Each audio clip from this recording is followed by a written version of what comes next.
Welcome back to the deep dive. Today, we're getting into a book that, it really kickstarted millions of financial journeys. We're talking about Rich Dad, Poor Dad. It's a foundational text for so many people. It is, and it's not just a guide, it's really a call to action, to completely rethink how you see money and your future. It really is a radical shift in perspective. And it all starts with this core contrast he sets up. You have his poor dad, highly educated, value job security above everything. A traditional path. Exactly. And then you have his rich dad, a mentor figure, not a lot of formal schooling, but just a master of real-world finance. It's that classic counterintuitive setup. Poor Dad's advice was go to school, study hard, get a safe job. While rich dad's was study hard so you can create a safe system, it's a completely different goal. And that's the whole premise, isn't it? The standard pass school, degree, climb the corporate ladder, it makes you a great employee. But it's often a terrible path if you want real financial freedom. Precisely. And that's our mission for this deep dive. We want to pull out those simple, fundamental lessons, the core blueprint. Keep it simple. Keep it super simple, exactly. Yeah. The goal is to demystify this stuff so you can apply it right away. Because the book's starting point is that this whole game feels rigged because financial education happens at home, not in school. That is the pivotal problem. Schools are brilliant at teaching professional skills. How to be a great doctor, a great accountant. All skills for how to work for money. Right. They teach professional IQ, but they completely miss financial skills. How to make money work for you. And the sources highlight this tragedy of super educated people. People at the top of their fields who just struggle financially their entire lives. You can earn $500,000 a year and still be trapped. If you don't know the rules of the game, you're trapped by taxes, by debt. I was really struck by that historical anecdote from 1923. You know, the one about the richest men in America at the time. Heads of major corporations. Yeah, the president of the New York Stock Exchange. And then, 25 years later, almost all of them were either broke, insane, or in prison. What were they missing? They're missing the foundation. They knew how to make money, but not how to manage it, protect it, and, legally leverage it. Accumulating wealth without that strong financial structure is, it's temporary. It just evaporates. It shows that the rich get richer, the poor get poorer, and the middle class gets stuck in debt because they're all operating on the wrong financial programming. They're taught to find safety, not to create control. Okay, so let's unpack that blueprint, starting with what feels like the simplest but also the most profound distinction in the entire book. What's the one thing you absolutely have to get right? The key lesson is so simple people they miss it. It's this. Know the difference between an asset and a liability, and then pour all your energy, all your resources into buying assets. It sounds simple, but he mentions that when he'd explain it to adults, especially highly educated ones, they'd resist it. They would. Because you have to be willing to unlearn what you think you know. You have to approach it like a child again to really grasp how simple it is. Okay, so let's get the rich dad definition, because this is where it diverges from, your standard accounting 101 class. It's all about cash flow. The direction of the cash flow is everything. An asset simply is something that puts money in your pocket every month, whether you work for it or not. And a liability. A liability is anything that takes money out of your pocket every single month. So one is a faucet pouring money in, the other is a drain sucking it out. Perfect analogy. And what makes it an asset or a liability isn't the item itself. It's not whether it's a car or a stock certificate. It's the numbers. Yeah. It's the story the cash flow tells. If you can't read that story, you can't tell an asset from, as he says, a hole in the ground. Which brings us to the most controversial idea in the whole book, and it really highlights the difference between the two dads. It all comes down to their view on risk. Poor dad would say, play it safe. Don't take risks with money. Which sounds responsible. It does. But rich dad's philosophy was learn to manage risk. Because if you never take risks, you never learn. You never gain control. And this idea really comes to a head with how they viewed the family home. Yes. Poor dad's mantra. Our home is our largest investment and our greatest asset. And rich dad just flips that completely on its head. He says, my house is a liability. And if your house is your largest investment, you are in big trouble. That's a tough one for people to hear. The home is so tied up in the American dream. It's an emotional thing. It's deeply emotional. The source acknowledges that, but it insists you have to look at it without sentiment. Just look at the cash flow diagram. So let's do that. Deconstruct the home as a liability using that model. How does it work? Okay, so a typical person buys a They take on a mortgage, right? Oh, That mortgage goes on their balance sheet as a liability. got it. And that liability immediately starts demanding payments. Mortgage principal and interest, property taxes, insurance, maintenance, But utilities, blowing out. all flowing out of your pocket Yeah. through the expense column. So by that simple definition, money out of your pocket, it's a liability. And it doesn't stop there. People upgrade, and the bigger house just means bigger expenses. Bigger lawn to mow, higher utility bills, more stuff to fill the rooms. The cash outflow just increases. The hidden costs are the ones that really get you, though, Yeah. especially for retirees. Oh, definitely. The book gives that example of his wife's parents. They paid off their mortgage. They thought they were free and clear. And then what happened? Then their property taxes jumped to $1,000 a month. Yeah. After they retired. On a fixed income. They were literally forced to move because this asset was costing them too much to keep. That's a brutal illustration of how you're just a partner with the tax man and the maintenance company is just feeding this thing. And let's be real, houses don't always go up in value. We all knew people after 2008 who were completely underwater. Right. But the book argues that even if it does appreciate, the biggest financial loss is actually the missed opportunity. Explain that. Well, if all your capital, all your savings is tied up in your down payment and your home equity, you can't use that money to buy things that actually produce income. You're forced to just keep working harder to feed the liability.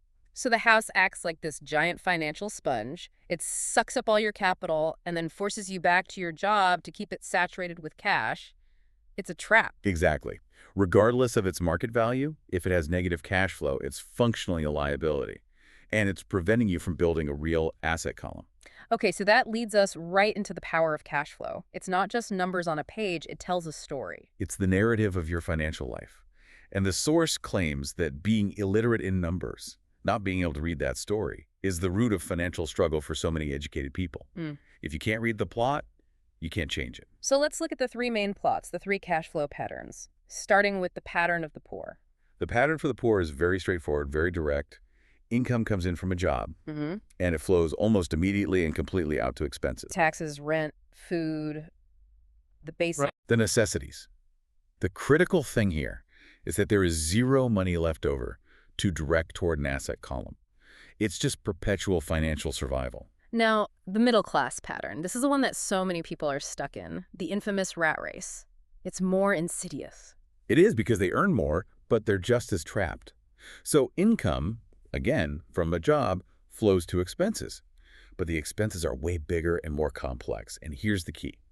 The middle class is constantly acquiring liabilities. The mortgage, the car loan, credit card debt, student loans. All of it. And all those liabilities just feed the expense column, making it bigger and bigger. So the real difference is a type of debt they take on. The poor might use a credit card to buy groceries to survive.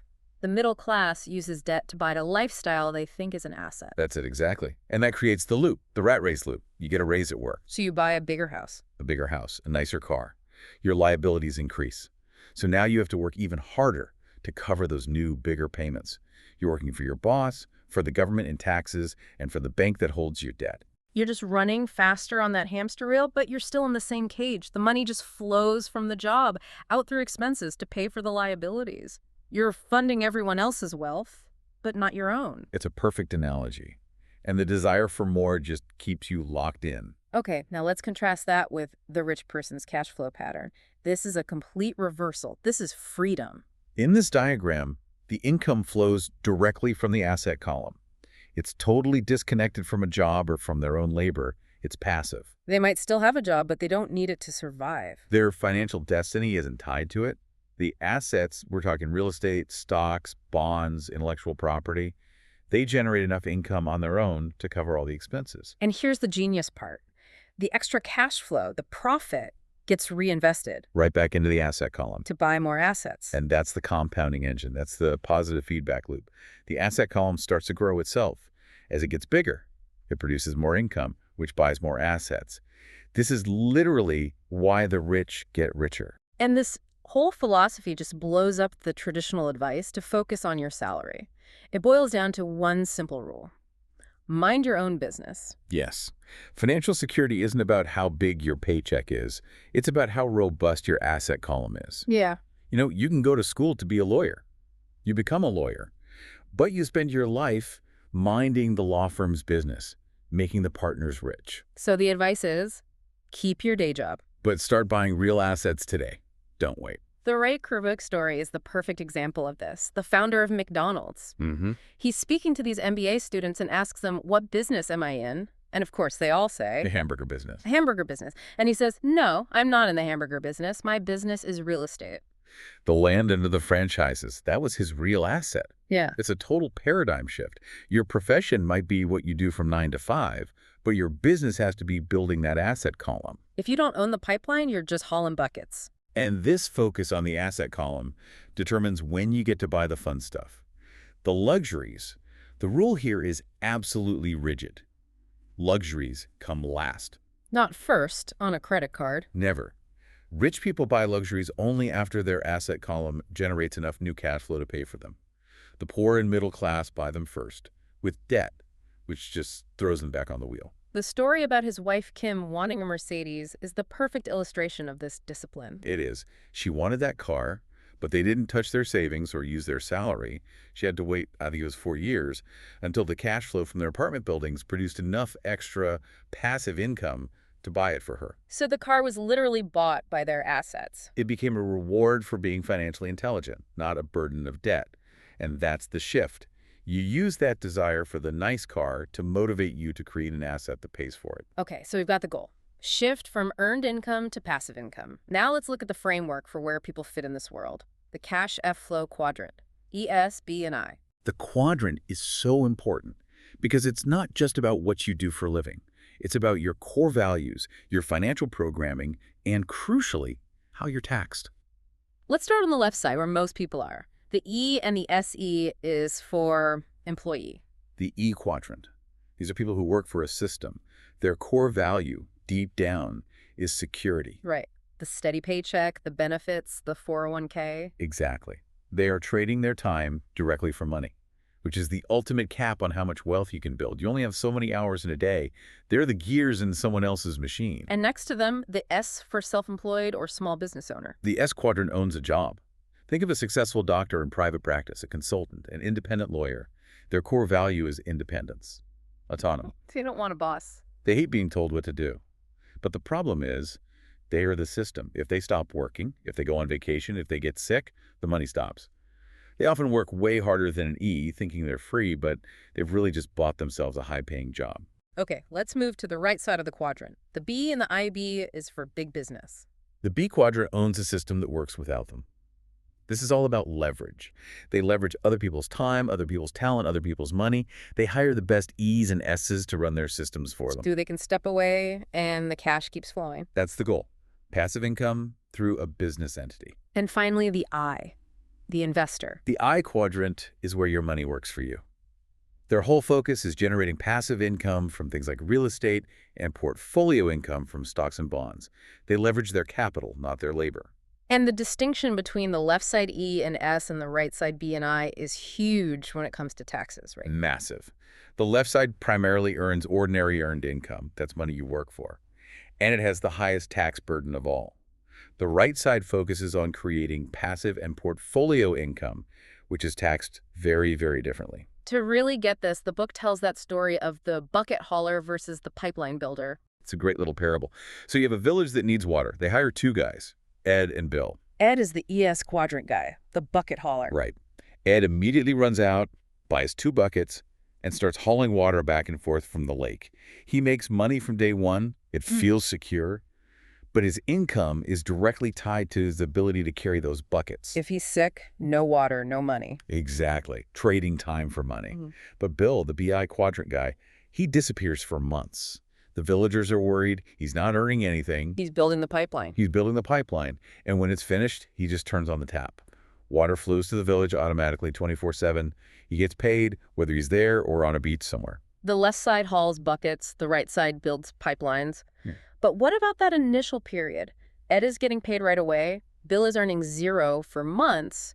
That's a lot of risk and pressure. It goes back to the core values. The E and S value security now. They want that immediate paycheck. The B and I are willing to accept temporary risk or a delay in income because they value long-term freedom and control more. So you don't just quit your job. No, you start building your pipeline on the side while you're still hauling buckets. You only quit the job once the pipeline's cash flow is strong enough to support you. And that transition is really motivated by the tax advantages. Let's dig into that. How do the rich legally pay less in taxes? This is one of the biggest secrets they don't teach you in school. So, as an employee, in E, the government takes its cut first. You earn $100, they take $30, and you have to live on the $70 that's left. You pay your mortgage, your car payment, everything with that after-tax And payment. exactly. The B and I quadrants, they use a corporation, a legal entity, and it completely reverses the process. How so? The corporation earns the money. Then the corporation pays all of its expenses, and many things, a car, travel, meals, can be legitimate, pre-tax business expenses. Okay. And only then, on the small amount of profit that's left over, does the corporation pay taxes. So E's earn, get taxed, then spend. B's earn, spend, then get taxed on what's left. It's a gigantic advantage. And on top of that, the corporation gives you legal protection. It's like a shield. If the business gets sued, they can't come after your personal assets like your house. It's essential for anyone taking risks. So moving to the right side of the quadrant isn't just a career change. It's literally changing the rules of the financial game you're playing. You stop being the government's cash cow and start controlling your own tax liability. It's a huge shift. Okay, but knowing all this, having the diagrams, that's one thing. Acting on it is another. Well, knowledge alone is useless. This is where the inner game comes in. The material is very clear that financial literacy is only half of it. The rest is courage, guts, chutzpah. Right, because the real world favors the bold, not just the smart. The book lays out 5 of these internal roadblocks that stop people. Yeah, these are the things that keep people stuck on the left side, and the first one is the biggest. Fear. Specifically, the fear of losing money. It's a universal fear. I mean, how do you get past something that's so ingrained in us? The mindset shift has to be profound. The core lesson is that successful people aren't unafraid of losing. They understand that failure is part of the process. You learn to walk by falling down. Exactly. You learn to ride a bike by crashing. Losers are so afraid of failure that they avoid the very actions that lead to success. The book talks about this Texas attitude toward failure. Right, that psychological bravado of, if you're going to go broke, go big. The idea is that you let failure inspire you, not defeat you. He uses the Alamo as an example, a total disaster that became a rallying cry for eventual victory. It's about playing to win versus playing not to lose. People with balanced portfolios full of safe CDs and bonds, they're playing not to lose. And if you're starting with very little and you want to get rich, you have to be focused, not balanced. Look at Edison, Gates, Musk. They concentrate their bets. They take big, calculated risks, and that requires conquering that fear. Okay, obstacle number 2, cynicism. The Chicken Little inside all of us. Ah, yes. The voice of doubt and fear. The what-if game. What if the market crashes the day after I invest? Or the unsolicited advice from friends and family who are also afraid. That's what Peter Lynch calls noise. The cynic is paralyzed by the noise. They're so busy criticizing that they miss huge opportunities passing them by. Because they're always waiting for the perfect time to invest, which never comes. Right. And savvy investors know the opposite is true. The worst of times, a market crash, that's often the best time to make money because everything is on sale. The cynic is the one who says, I don't want to fix toilets. I don't want to fix toilets. Yeah. That's the classic. They use that one little negative to talk themselves out of one of the most powerful wealth-building tools in history, real estate. They criticize instead of analyze. The cure for this is just pure perseverance, like the Colonel Sanders story. I love that story. The guy's 66 years old, living off a tiny Social Security check. He gets turned down 1,009 times before someone says yes to his chicken recipe. 1,009. I think most of us give up after 2 no's on our real estate offer. That's the difference right there. It's about frying that inner chicken every time it starts chirping with doubt. Okay, number 3 is laziness. But it's a specific kind of laziness. It's laziness masked as being busy. It's the person who works all the time, comes home, is exhausted, and just wants to watch TV.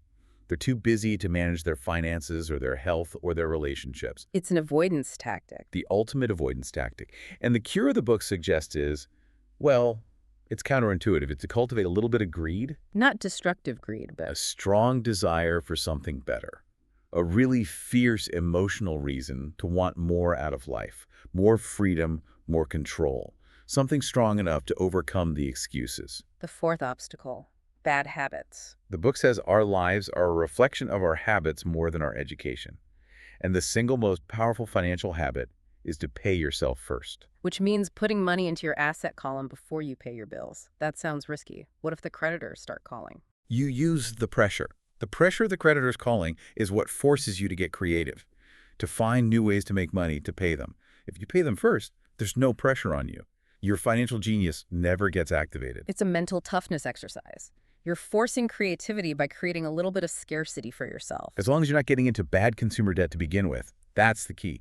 This is about investment, not funding a lifestyle. And the final obstacle, number 5, arrogance. Arrogance is just ignorance plus ego. It's thinking that what you don't know isn't important. Right. The person who dismisses financial statements as boring or too complicated. And Rich Dad's line was, "What I know makes me money. What I don't know loses me money." Arrogance is expensive. The fix is simple. Be humble. If you're ignorant about something, find an expert, buy a book, take a class, educate yourself. So once you clear those mental hurdles, you can start building your actual financial intelligence. And the book defines that as a synergy of 4 core skills. 4 technical skills, yeah. Mhm. And they're all amplified by courage. What's the first pillar? First is accounting, financial literacy. Just the basic ability to read a financial statement and understand the story the numbers are telling you. Second is investing. The science of money making money. Understanding the different vehicle stocks, real estate, and how to use them to turn your earned income into passive income. Third is understanding markets. This is the science of supply and demand. It's recognizing an opportunity, knowing when to buy. As the author says, the profit is made when you buy, not when you sell. And the fourth pillar, which is so crucial, is the law. The law is about understanding the rules of the game. We talked about how corporations can save you on taxes, but it's also about liability protection. Putting your rental properties into an LLC shields your personal assets if a tenant sues you. It moves the risk from you personally onto a corporate structure. That's a huge deal for an investor. It's critical. The rich use the law to their advantage, legally and ethically. They don't just accept the tax code as it's handed to them like an employee does. What's really interesting is the idea that so many highly educated people, doctors, lawyers, engineers, are just one skill away from being wealthy. What's that missing skill? In almost every case, it's sales and marketing. The ability to communicate, to negotiate, to handle rejection. That's what separates the high-income employee from the truly wealthy business owner or investor. So a brilliant surgeon isn't wealthy just because she's good at surgery. She might have a high income, but if she can't market her practice or negotiate her contracts or sell her ideas, her potential is capped. The author himself says he's a best-selling author, not a best-writing author. He combined his weakness in writing with a strength in sales. It's that synergy again. It is, and that's why he took jobs at Xerox and in the Marine Corps. Not for the pay, but for what he would learn. He was learning leadership and sales. He was choosing to learn over earn in the short term. Which is key, because specialization makes you valuable as an employee, but it can also make you vulnerable if your industry changes. You don't need to be the expert in everything. You need to be the expert at building a team of experts. Okay, so let's get practical. Let's wrap this up with the action plan. What can someone do tomorrow to start building their asset column? First, you have to find your fuel. Start with why. You need a deep emotional reason, a want and a don't want. Like, I want to be free and I don't want to live in fear of getting laid off. Without that, you'll just retreat back to safety. And the next step is about volume. Make lots of offers. Investing is a numbers game. You have to get out in the market. He talks about looking at 100 properties to buy one. You write lowball offers, you get rejected. A lot. It's part of the process. And you protect yourself with escape clauses. Always. You put subject to partner approval or subject to inspection in the offer. It lets you be aggressive without being reckless. You create options for yourself, not obligations. You also have to shop in the right places. Yeah, you don't find bargains where everyone else is looking. You go to foreclosure auctions, you talk to bankruptcy attorneys, you go where there's distress, because that's where assets are sold cheaply. Right. He bought a condo for half of what his neighbor paid just by going to the foreclosure auction instead of a regular realtor. A $500 class saved him tens of thousands of dollars. That's financial intelligence in action. And finally, the most advanced strategy, the one that feels like magic. Be an Indian giver, getting something for nothing. This is all about getting your initial investment capital back out of a deal as quickly as possible.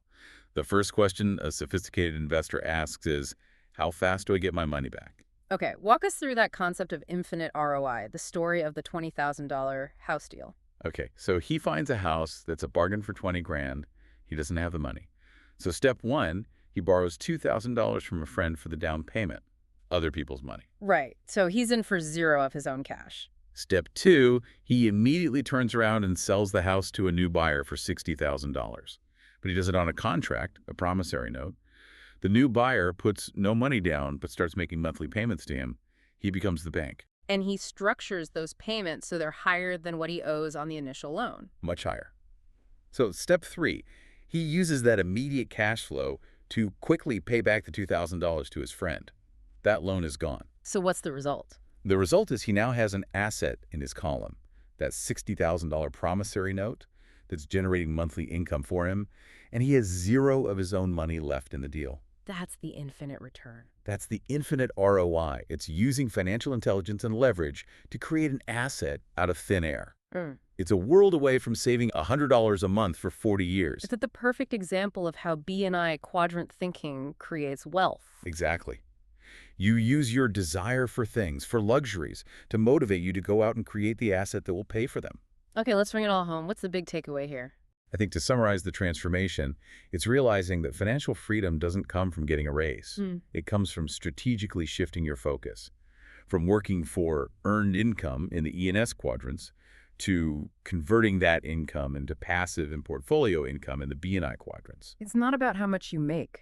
It's about how much you keep and how hard and fast that money works for you. You have two incredible gifts, your mind and your time. And every single dollar that comes into your hands is a choice. It's a vote for the future you want. You are deciding today whether to be rich, poor, or middle class by what you tell that dollar to do next. And the world is just constantly handing you these incredible opportunities every single day. But we don't see them because we're blinded by fear and cynicism, still clutching our buckets, while the pipeline is just sitting there waiting to be built. So here's the final thought we want to leave you with. Financial intelligence isn't about what happens to you, a market crash, a job loss. It's about how many creative financial solutions you can come up with to turn a bad situation, a lemon, into millions. So the question to ask yourself is this: how much potential are you missing out on right now simply because you're afraid to fail or you're unwilling to learn just one more skill? Go build those pipelines.